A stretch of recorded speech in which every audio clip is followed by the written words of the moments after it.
2018 was an amazing year for all things tech related, and smartphones have never been so capable. The Google Pixel 2 was and still has one of the best smartphone cameras on the market, but it wasn't without its issues. The Pixel 3, released a couple months ago during the hectic October tech frenzy, aims to address a number of said issues. I've been using the Pixel 3 for the last couple of months, and I think it's time to let you know what I think about it, or whether or not you should buy this phone. Let's take a look. Let's start by talking about the biggest issue needed to improve on from last year's XL device: the screen. The 2XL was plagued with quality control issues ranging from really easy screen burn-in, severe blue tinting at angles, and grainy pixels.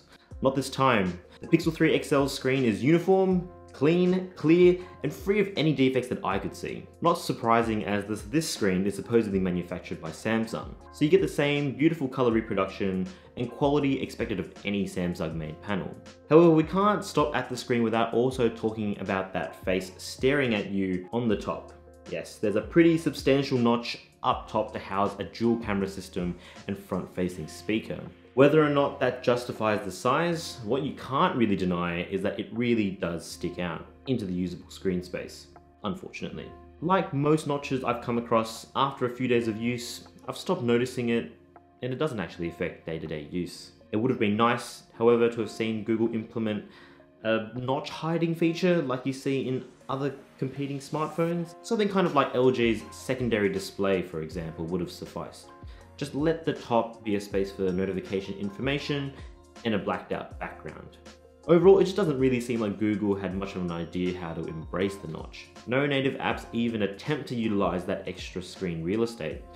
So you do wonder why they went for this notch in the first place. Now, speaking of changes, the other change we see is a new glass design that goes along with all the other smartphones these days. And unlike a bunch of Chinese manufacturers, this is at least in the sake of wireless charging, which is finally now a feature in Pixels. The back panel still tries to bring along the same window design we saw with the last two models. Along with the glass window, another design flair brought over is the colored power button on the non-black versions. It's a subtle design pop, and it's just that little bit that gives the phone a little bit of personality, something that seems to have been lost in recent years. The rest of the phone feels like a much more refined product, with very tight tolerances compared to last year's model. The Pixel 2's soft touch paint over the aluminium casing, whilst potentially more durable and resistant to scratches, it certainly made the phone feel quite plasticky and cheap. The Pixel 3's smooth and glossy aluminium band sandwiched by glass feels as premium as it looks. The fingerprint sensor still sits in the same spot where it should be and works brilliantly. It's also more water resistant now too, with an IP68 rating as opposed to IP67. Now overall, the Pixel 3's external hardware really does feel like a product that can start to justify its price. But obviously, the outside only tells one part of the story, and as our parents have told us over and over again, it's what inside that counts. And inside the Pixel is a Snapdragon 845 with 4 gigs of RAM, powered by a 2915 mAh battery in the small version and a 3430 mAh battery in the XL version. Of course, in pure raw numbers, 4 GB is actually a little low on the Android standard, but as we know from Apple, the numbers don't always tell the story. The Pixel 3 runs the latest version of Android Pie as expected and is guaranteed to receive at least updates for 3 years. This also means you'll be the first to receive new features, for better or worse. And one of the biggest features with the release of Android Pie is the AI call screening feature, using AI to screen calls from potential scammers and telemarketers. Unfortunately, this is only slated to be released in the US so far, and there's no news of an Aussie release, so I haven't been able to try it out.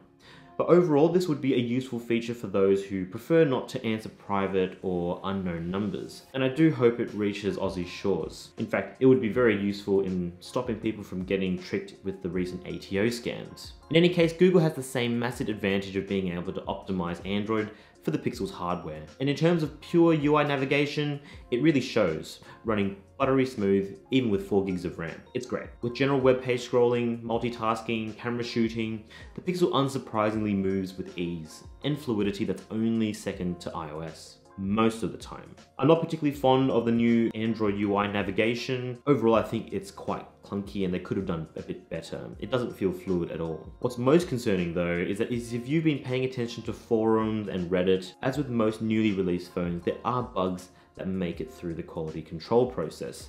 So there has been times where the phone has either frozen, or an app has crashed, or the phone completely crashes and reboots. Most notably was when I connected my phone to a family member's car on Bluetooth, and ended up sending the Pixel into a boot loop whenever I tried to play any music, regardless of the app. Also, it went through a bizarre phase where whenever I tried to send photos through WhatsApp, it would just hang. The photos would go through, but on my phone, it would hang and I couldn't use it. And there have been multiple times where I've put the phone on charge overnight and it would spontaneously reboot and I'd have to put in my PIN code again. A little concerning for a company with Google's strength in software, and a little surprising as well. Now, another hardware quirk I've noticed actually involves what most people consider a strength of the Pixels, and that's the front-facing speakers. Front-facing stereo speakers are awesome, and I would never discourage brands not to build these into phones. However, the speakers in the Pixel 3, whilst they do get loud, they also end up distorting even at medium volumes, depending on the content.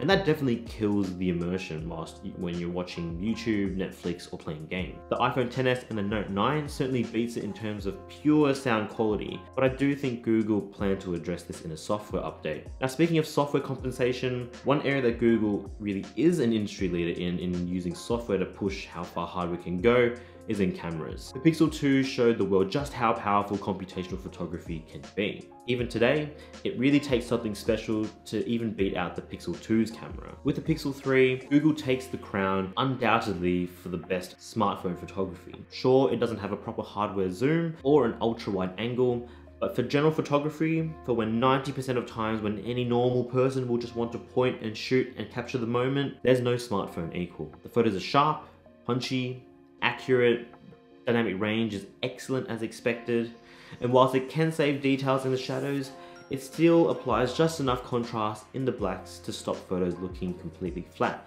something that we see with the iPhone XS. It produces photos that take little to no editing required before sharing, and this is the case in pretty much all scenarios outside of really super low light situations. And for this, there's night sight.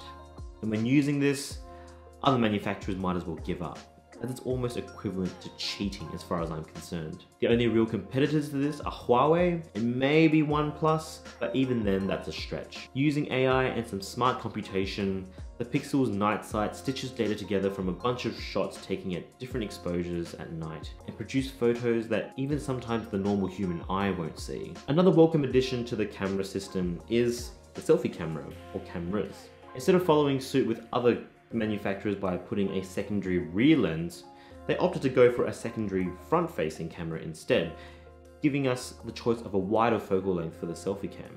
So now there's one for portrait focal length cameras that autofocuses. Yes, there's autofocus for solo or maybe two people selfies, video conferencing, Skype, Google Duo. And then you have an ultra-wide selfie camera for larger groups, or when traveling and when you need to fit more into the scene. I've had the pleasure of being part of multiple weddings over the summer or Christmas period in Australia, as it's an incredibly popular time for this. And the ultra-wide camera has come in massive use for group selfies to capture the beautiful surroundings, but also the people as well. TopShot has also been a lifesaver too, as we all know how hard it is to coordinate a group of people into a single photo. And all the same computational wizardry found in the rear camera is applied to the selfie camera as well. So the same dynamic range and image processing benefits are shared here. Night sight even works in selfie mode too. Take a look at this photo. This was taken around midnight beneath the Sydney Harbour Bridge, in situations that even most dedicated cameras would have struggled with here. Yet here, detail in our faces are preserved, the lights of the skyline are well balanced without a hint of overexposure, and you can even make out the bats flying above the bridge. I've also had the pleasure of being in Japan recently, and if you've been following me on Instagram, you should see all the photos, and they've all been taken with the Pixel 3. A country with such beauty really allows the Pixel's camera to shine.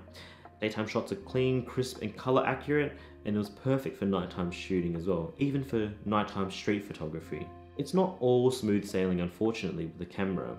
With all the great work Google has done with photography, it just hasn't put the same amount of effort into video. Now, whilst the phone can shoot 4K with decent image quality and image stabilization, it can't shoot 4K at 60 frames per second, something that the iPhone and the Note 9 and other phones can do.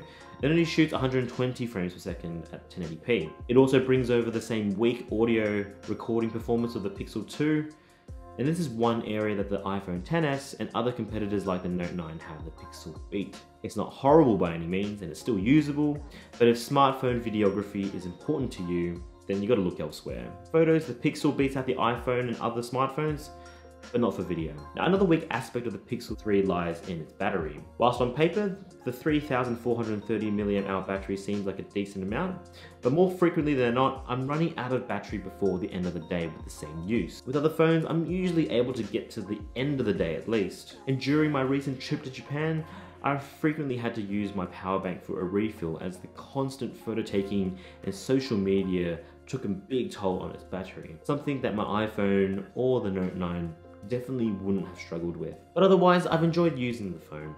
I'm still overall a big fan of the stock Android experience, and combine that with the incredible computational photography strength in the camera, it's a really good phone, albeit an expensive option, starting at $1,200 for the smaller version and $1,350 for the XL version. So should you buy this phone? Well, even after a couple of months of use, there's still a few software bugs, which is disappointing. But I do love smartphone photography, and this camera is absolutely up there as one of the best. So if you take a lot of photos and prioritize the camera, and you don't already own a Pixel 2, then of course, yes, you'll love this phone. However, as an overall package, I honestly think there are better devices out there, especially for the money. The Note 9 can be had for cheaper these days. The OnePlus 6T is an option if you can import it or are happy to have no local warranty, or even take a look at the Huawei Mate 20 Pro. And for everyone else, there's always the iPhone XS and the XR. But anyway, what do you guys think? Will you get the Pixel 3? And what phone do you think I should review next? Let me know in the comments section below. And as always, thank you so much for watching this video. Give us a like if you enjoyed what you saw, and do consider subscribing if you haven't already. And of course, always hit the bell icon to receive the latest notifications. Thanks again for watching, and I'll see you guys in the next video. And of course, say good day to your mum for me. Cheers.